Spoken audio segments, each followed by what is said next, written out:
Hi viewers, my name is Paul Totti.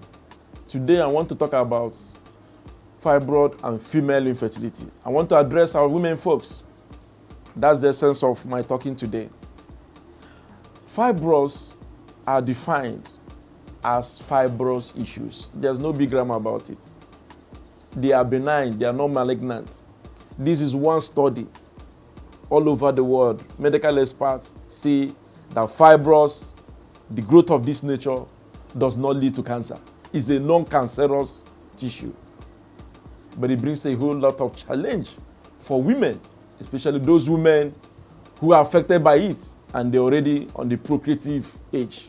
The age they have to marry, the period they're already married, and they have this challenge of fibroids. Most women don't know after a very long time, and it becomes a challenge. Fibroids brings about a whole lot of things, but let us first of all look at the different kinds of fibroids. Fibroids are categorized majorly into three. The submucous fibroids, which grows on the wall of the uterus. The intramural fibroids, which grows within the uterus. And that causes a whole lot of bleeding for women, especially during their menstrual flow. Then the SUBSEROSAL fibroids, which grows outside the wall of the uterus. These are fibroids that constitute a whole lot of problems for women, especially women who are within the period of the procreative period. That is the time they are married and they need to have children.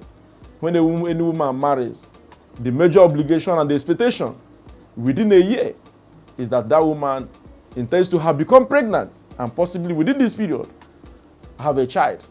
And where that begins to fail, it becomes a challenge. And of course, that's why you cannot talk about fibroids without mentioning the fact that it also contributes to female infertility.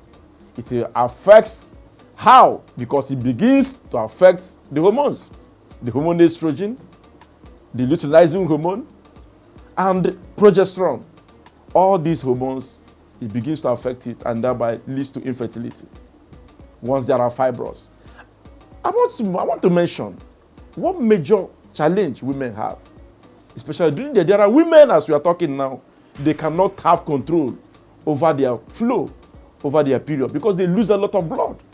A menstruation period that is supposed to last a few days has become something that is a continuous, that does not stop. No matter what they try to do, they put a lot of effort to stop the flow. It doesn't stop. That's just because they want to have their life. That's the challenge women go through as a result of fibroids. So what we are trying to talk about today is that there are hope. There is hope for any woman who is challenged with fibroids. Is one area that one wants to talk about carefully. My expectation is that those women who are challenged by this condition could either send an email to me or call or plan for an interaction between us and them. Because fibroid is causing a whole lot of marital problems. Most women are at the point and at the verge of losing their home and losing their husband as a result of fibroid because they cannot conceive. Something can be done. Over the years, we have proven that there are herbs that are documented. They are research herbs. If there were no research, it wouldn't have been mentioned in most medical encyclopedia. There are anti-tumor herbs that can fight and destroy fibrous condition. And over the years, we have had women who have, fibroids and merely meeting us and been on certain specified herbs, documented herbs that they can take. They come out of this condition. So that's what I'm emphasizing today.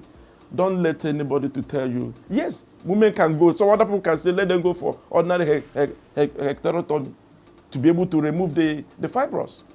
And if you remove your womb, there's no hope again about having a child. Once that you get to that point. There are other women who have been going through surgeries over time, and they continue to do it from time to time. There are women who have been able to come out of it. There are other women who didn't make it because they lose their life in their repeated fibrous surgeries. But I'm trying to talk to you today to give you hope that apart from having the fibroids, yes, fibroids is there. To have your health is one thing. Another thing, to be able to procreate. These are two things, that we have to look at in our addressing the issues. So reach out to me today. There's not much I have to say about this. I've given the background of this issue. It's now for you to show interest and reach out to us. There are things you can take. There are herbals that you can be placed upon over time, and you can begin to come out of this. And we have had even testimonies of women who are beginning to take our herbal, those herbal specific herbal formulas, and in the process of taking it and conjugating with their husband, before you know it, the woman is already pregnant. I've had that since 2008, over the period of time I started herbal medicine. So I want to assure you today, relax and reach out to us today. Call me for further information and enlightenment. Call me on the numbers that are displayed on the screen. Reach out to us today. Call me for more education and enlightenment, and I'll tell you what to do. Thank you so much for listening. My name remains Paul Totti.